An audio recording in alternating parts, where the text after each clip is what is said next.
So this is my alternative to PowerPoint, Prezi. It's amazing, and it's free.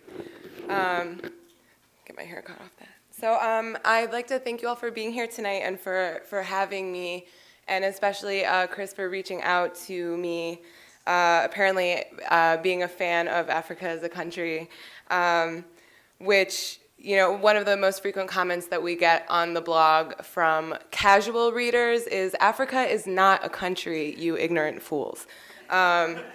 So those are our favorite comments, and we're also on Facebook and Twitter if you're interested in following us there.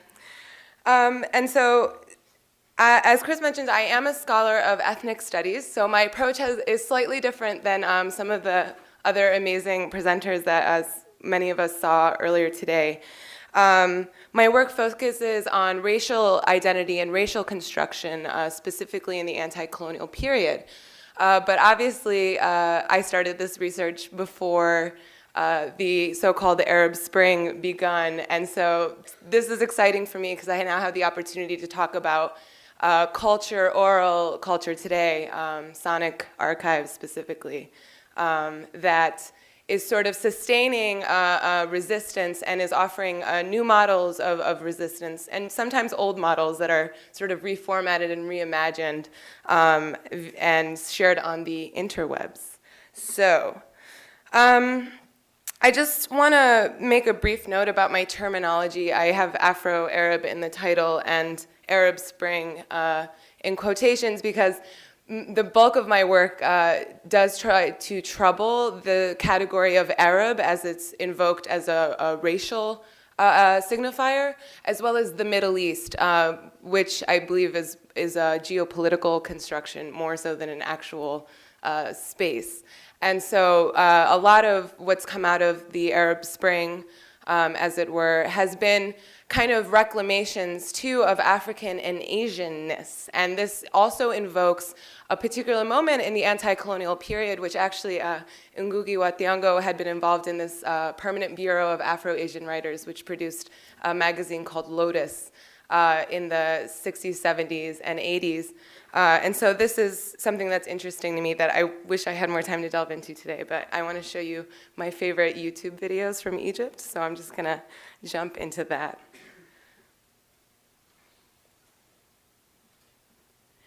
So a lot of commentary, especially in mainstream media in the West, about music in the Arab Spring has focused on hip-hop or other sort of forms of music that are most easily accessible, I think, to Western audiences.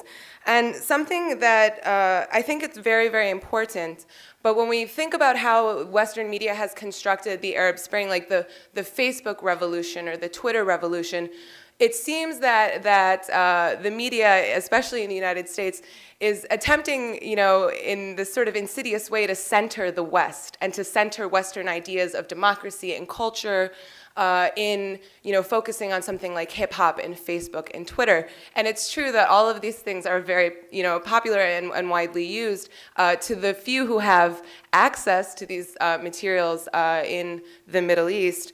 But I'd like to kind of go back to another form that's being reclaimed and reimagined and used by young Egyptians for whom, you know, who I'm about to show you, an oud player, Sheikh Imam, who made satirical musics about, you know, and this you'll hear about Father Nixon. You know, these are kind of being reclaimed, and I think that a lot of Egyptians and Tunisians are sort of looking at folk culture and trying to center a North African aesthetic rather than an American-influenced aesthetic into the revolutions. And of course, the irony of that the mainstream media knows about hip-hop in the Arab world when African Americans are clearly not equal citizens in this country is it's an irony that I hope we can all note in this.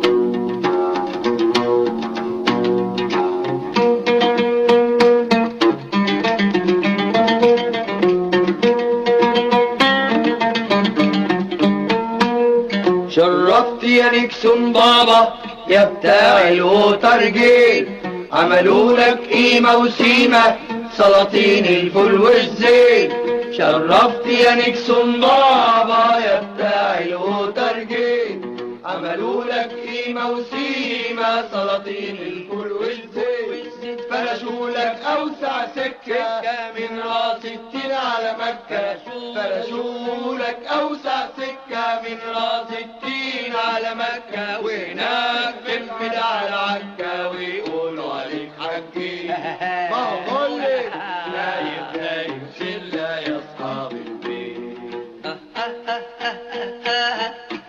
In the interest of time, I'm not going to have a chance to play the full videos that I have, but Sheikh Imam, by the way, I love that when people do the work for me in terms of telling you who Sheikh Imam is, but he was very popular amongst people, especially of my father's generation, and it's very unlikely that most people under the age of 30, I think until the uprising in January, that began on January 25th, 2011, began, it's quite unlikely that they would have known about him. But since January 25th of last year, Sheikh Imam's song, so this one's Father Nixon, and it's making fun of Nixon after the Watergate scandal broke.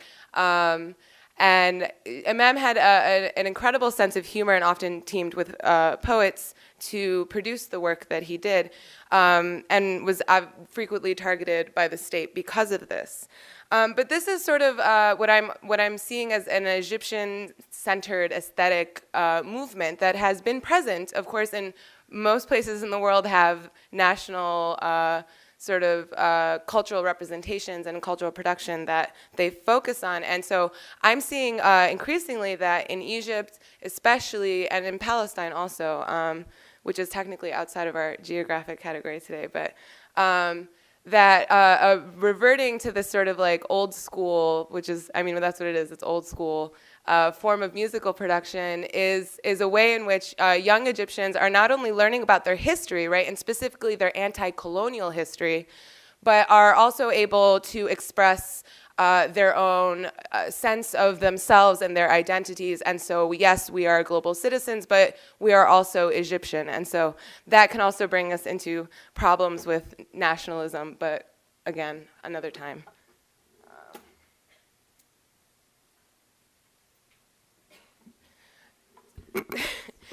So I think I'll just play this video first.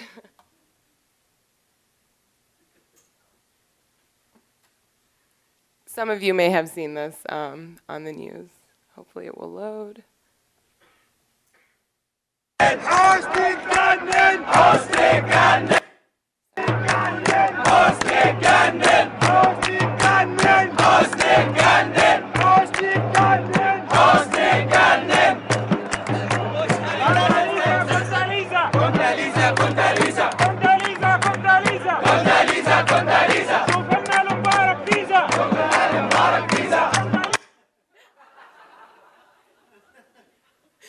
So obviously we have a sense of humor, you know, so you see in this that not only are Egyptians chanting. How many of you have participated in like rallies or demonstrations here in the U.S.? They can be a little boring, right? And when you're sitting out on the streets for weeks on end, essentially living in tents, and the police are continuously attacking you. You kind of learn how to have a sense of humor, but also how to stay warm. This was a particularly cold for Egyptians. Many things are very cold that are probably warm to you. But this is a particularly chilly winter in Egypt. And so people in Tahrir were dancing and they were singing, not only to stay warm, but also to keep the energy up and keep people going and keep people moving.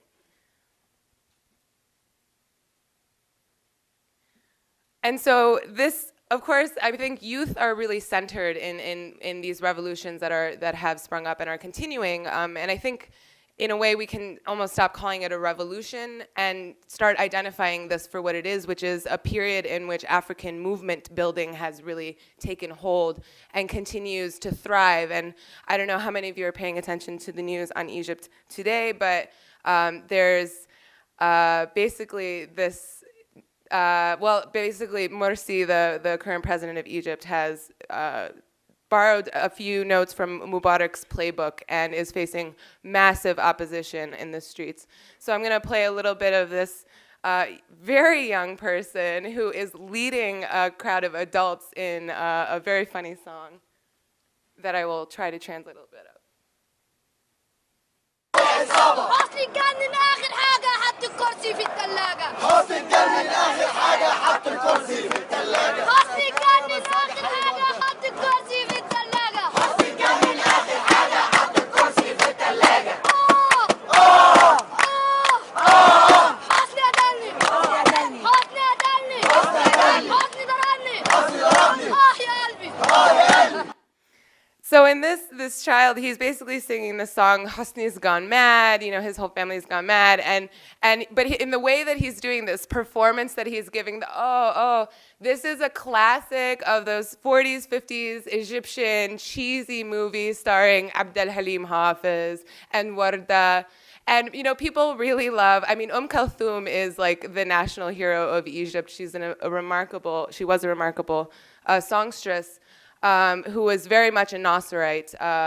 And so, you know, he's mimicking this style, and I just think it's wonderful because you also have to imagine, like, the community around when people are literally, like, the majority of Egyptians living in poverty, but still will come together as communities to watch these old films and then create based on that.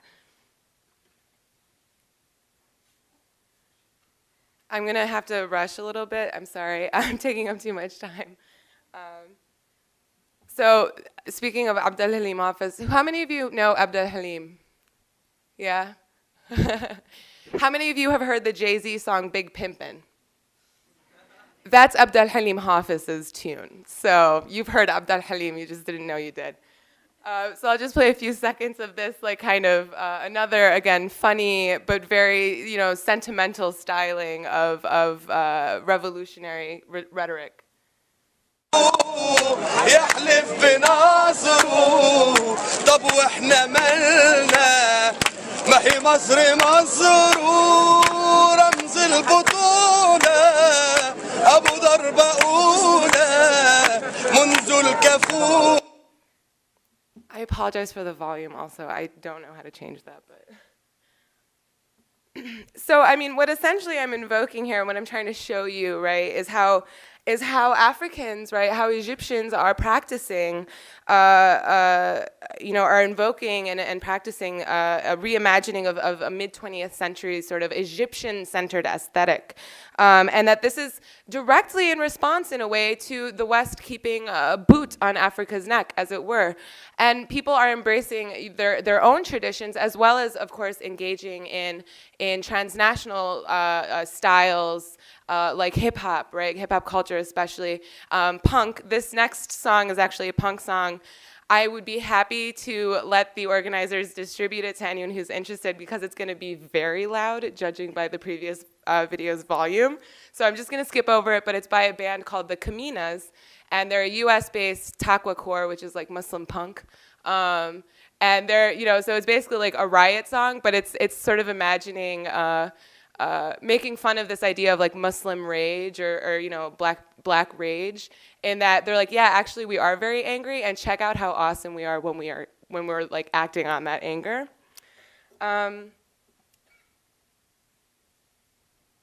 And then this last one, and I'm so sorry I can't share all of these with you, but this last song is by Remy Assam, who had this song based on one of the chants in the January 25th election, Irhal, leave.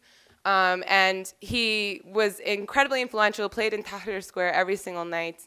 And then when Morsi basically disbanded the judiciary recently, he came up with a new song that's basically like, you know, Irhal Ikhwan, so out of, you know, we want the Muslim Brotherhood out. And so I will stop there because I know I'm eating up a lot of time. But thank you for having me, and I hope if you want any musical recommendations after this, please feel free to come up. Thanks.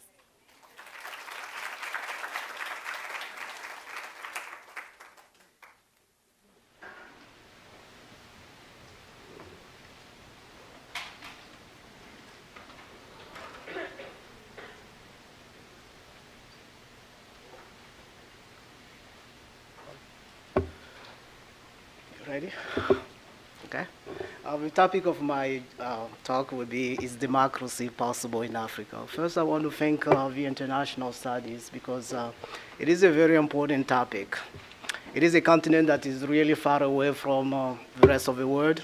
It is a continent, based on the data at least, we can clearly see that it is a continent that is facing a large amount of conflict.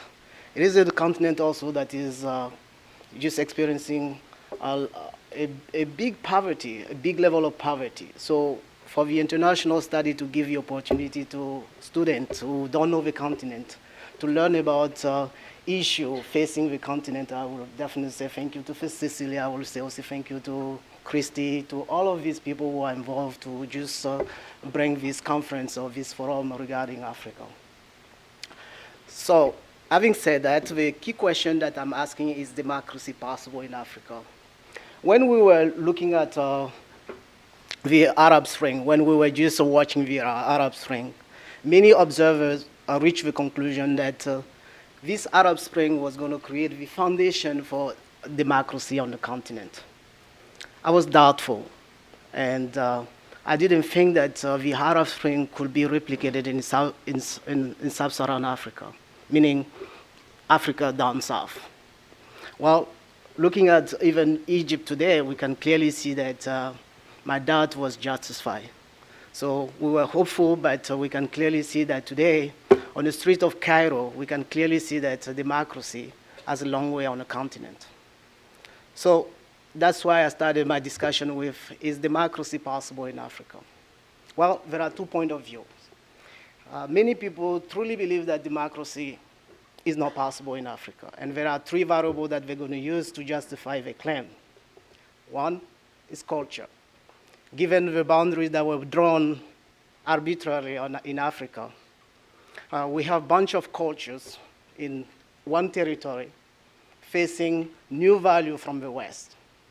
So the clash of culture is creating a situation where new ideas, values from the West are just clashing with the values of African. And they are right, because in Africa, we were not used to this type of democracy with one person and one vote. We build consensus. There is a chief, we have notable.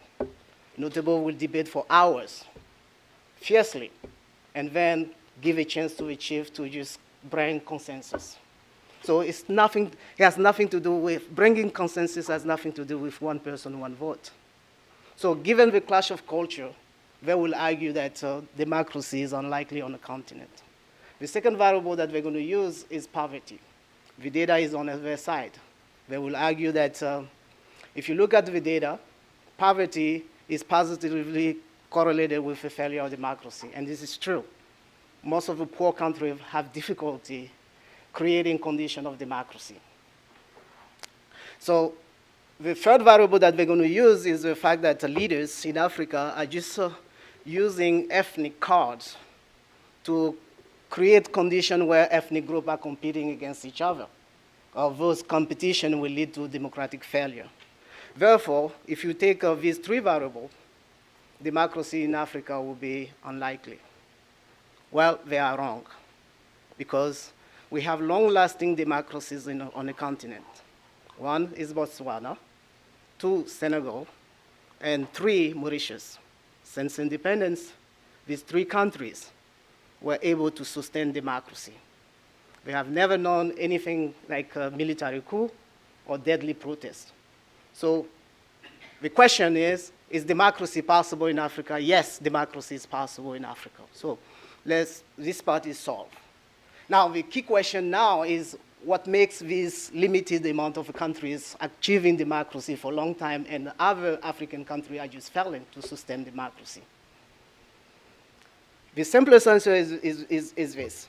That if you look at very carefully these countries, the fact that my simple answer will be governance. And I will give a chance to you guys to ask questions later on, but I'm going to go a little bit faster here.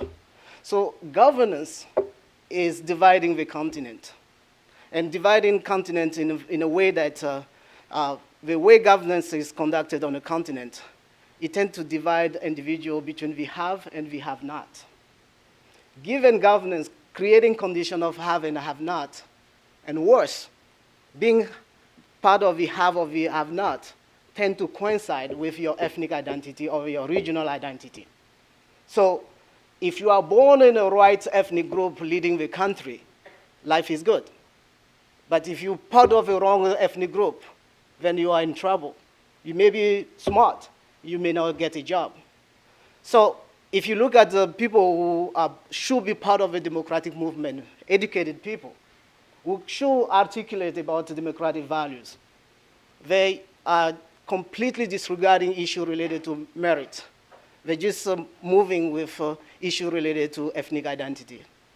The worst part about it is that the foundational ethnic identity are no more there on the continent, or are weakening on the continent.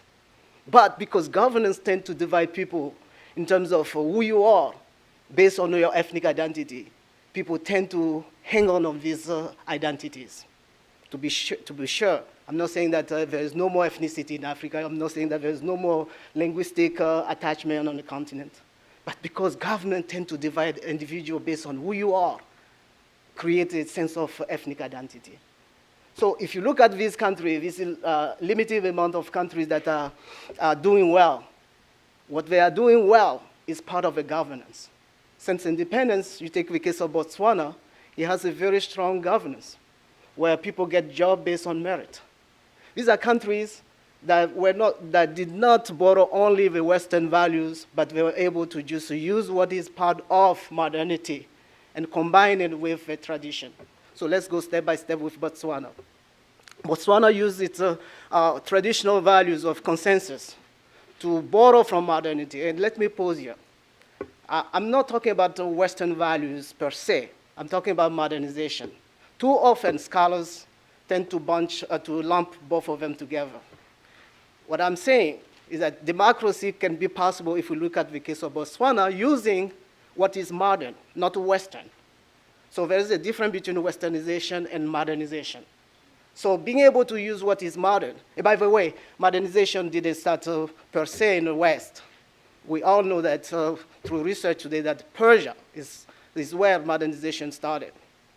So countries like Botswana being able to use the tradition and borrow from what is modern in terms of political institution, combine the two. And it comes as no surprise why Botswana is one of the leading countries in terms of sustaining democracy. Senegal was blessed to have a settler colonization. So settlers stayed there for too long. So they created the condition of bureaucracy and governance in Senegal, which helped Senegalese to have strong governance. Mauritius started with roughly and decided to design a new system of democracy. We call it the three-past post. They decided to have 3 votes for individual, 3 seats, 3 votes, 3 candidates. In so doing, an individual can use its 3 votes to just decide which candidate he can use. So these kind of modern political institutions that were borrowed from the West, if you want to, and match it with the condition of the countries, create a condition of stability in these countries. Now, while they are doing very well, you have many countries that are doing poorly. And because governance is based on the have and the have not, democracy, these are electoral votes in 2006, in 2005 in Liberia. As you can see, this part of the graph are part of the second round election. And because governance is based on have and the have not, in Liberia in 2005, we have the country almost divided in half. In the Democratic Republic of Congo, democracy divided the country almost in half. Kenya didn't have a first round election. The country was divided in half. My home country, the Ivory Coast, ended up being divided in half. So my key argument here is that if you look at the slide from Sofia, you can clearly see that the youth came together and got rid of a well-entrenched regime, dictator like Mubarak. And because there was one common enemy called Mubarak with the dictator and his cronies, and there was a common enemy. In sub-Saharan Africa, the youth is divided between the have and the have not. Being part of the have not, you tend to just do whatever it takes to get rid of a government. But if you are part of the AF, you have every incentive to make sure that your government stays in power for the benefit that you're getting. So my doubt at the beginning of this Arab Spring was that, yes, in what Mubarak and Ben Ali did wrong in their country is to have their families and a couple of cronies controlling the countries. But in Africa, it is a divided governance. So you are part of the have or the have not, which tend to match your ethnic identity. Therefore, you have a clash. And if it is true, if this trend continues, then my hope for democracy in Africa is limited. I will stop here, and maybe you may ask more questions with respect to my involvement in my country. Do I have time to just 1 minute and say something about my country? 1 minute? Okay, sure. So I was involved in it, knowing very well this data. I decided to go back home and be involved in the democratic process, given the fact that my country had a civil war. And I could see it coming. I could see that they're going to fight one another, they're going to kill one another. So I sat down with all these leaders, the president, the current president, the former president, and another candidate, telling them that there's going to be civil war. And I want to avoid civil war. I want to bring them to debate ideas, to move away from ethnic identity. Unfortunately, I was not successful. And I cried when I look at my country going through civil war outside of the country, because I knew it. I was trying to just prevent it. There was nothing I could do because of divided governance. Yeah.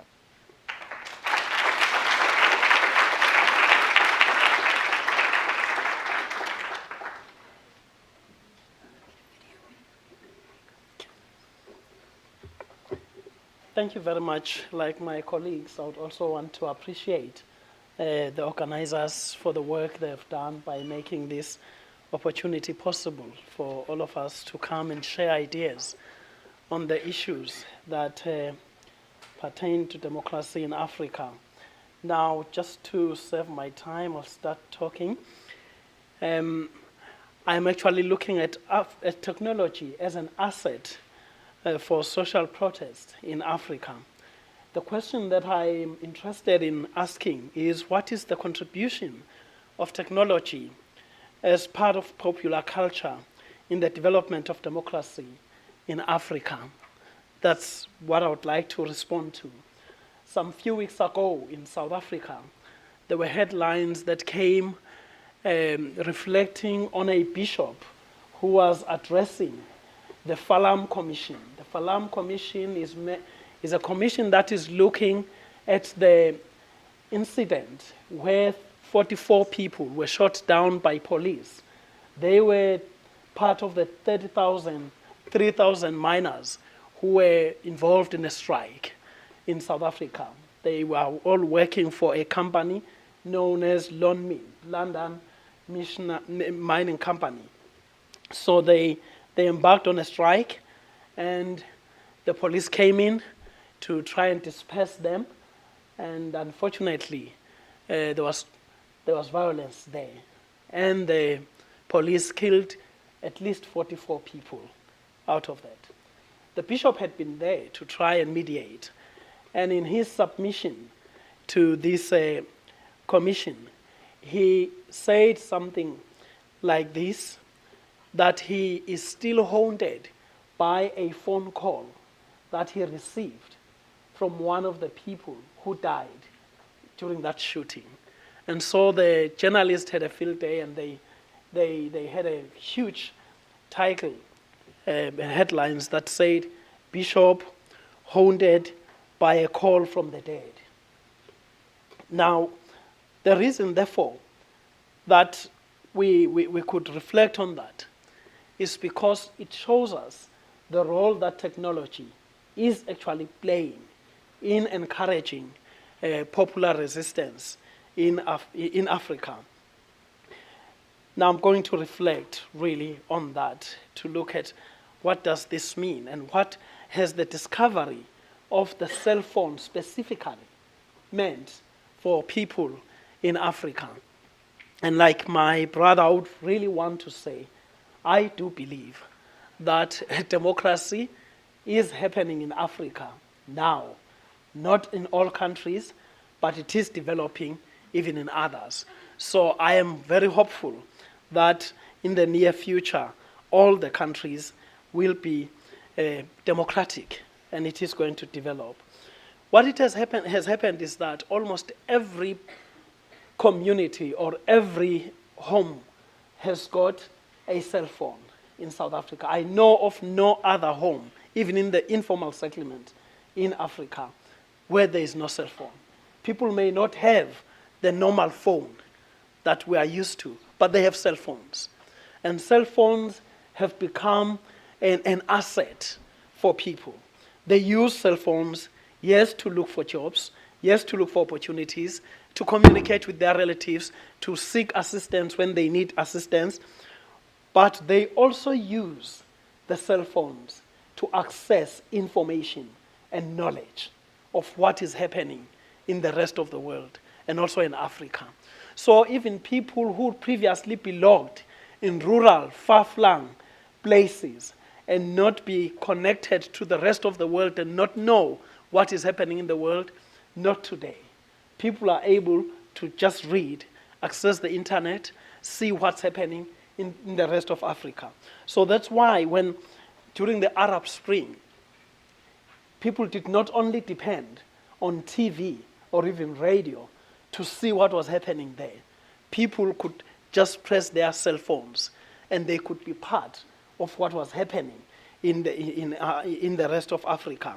So it has become an important tool and an asset for people who are needing to understand and struggle to bring about development. Secondly, cell phones have inspired local leadership.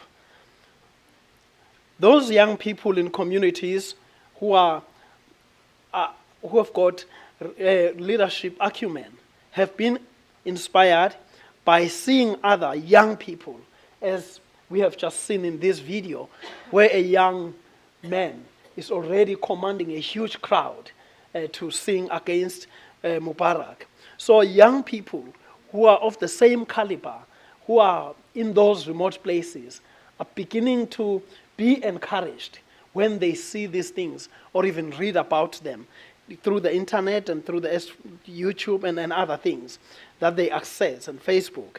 So they begin to feel their own leadership inspiration coming up and courage, so that they begin to text these things to their colleagues, in the friends and in the community, and thus exciting other young people to stand up, even if it means facing the local municipality leadership, the local councillors, the local mayors, the local people at a small scale, at a local level.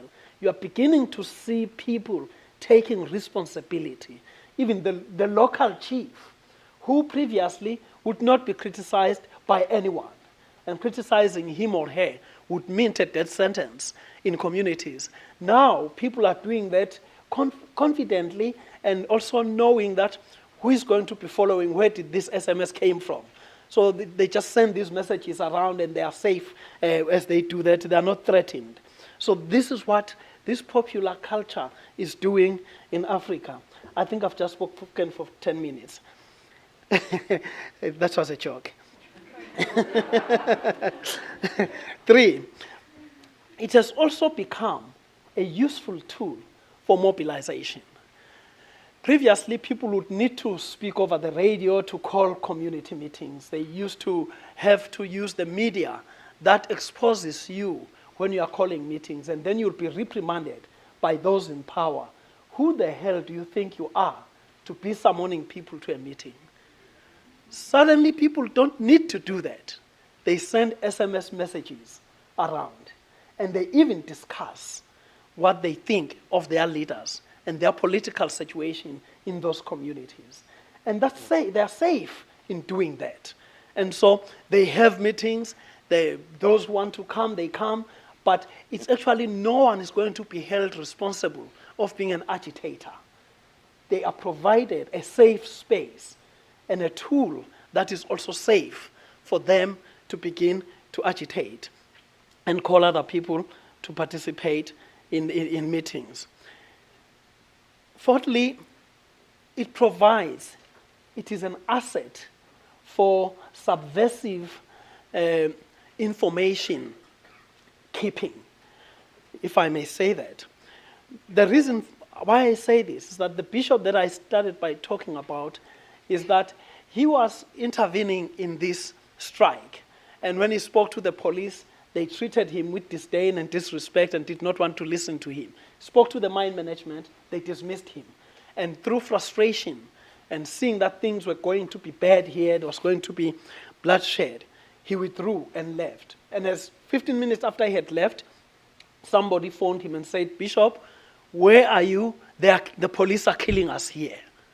And that was the last call that he had, and that person was found amongst those who had been shot by the police. And so during this commission, what the bishop has been doing, he has shared this information with the commission to say this is evidence. I was found by this man saying we're being shot by police, and indeed he was shot and he was killed. Now, previously, there was no information, you could not have information like this one, which was implicating the police in violence against the marchers and people. Suddenly, the cell phone, people are recording these things, they're also talking, they're keeping information, and it becomes evidence for them to use against the powerful who are exploiting, killing, and violating their rights. Then the next point, they are keeping their leaders accountable by using these images. Who would have thought that Gaddafi, for who he was and how powerful he was, he could simply be killed in such a brutal and undignified manner, and so that the rest of the world could see that happen? Who would have imagined that Mubarak would, after 40 years of being a powerful man, would suffer the indignity of being wheeled into a court, lying on his back to face his charges? But the cell phone passed those messages around, and it has actually taught us that those leaders, no matter who they are not untouchable. They are not indispensable. In fact, they can be brought into their knees. That's what these things have taught us. The last one. But there are limitations to what these technologies can do to the development of democracy. Like many, many other things, they also can be abused by those who want to undermine democracy in the African continent. And so we always need to guard against them being used to undermine democracy. So, is democracy possible in Africa? I have no doubt. With us continuing to use these gadgets that we have, I can assure you, in the next 20 years, there will be no despot in Africa. Thank you.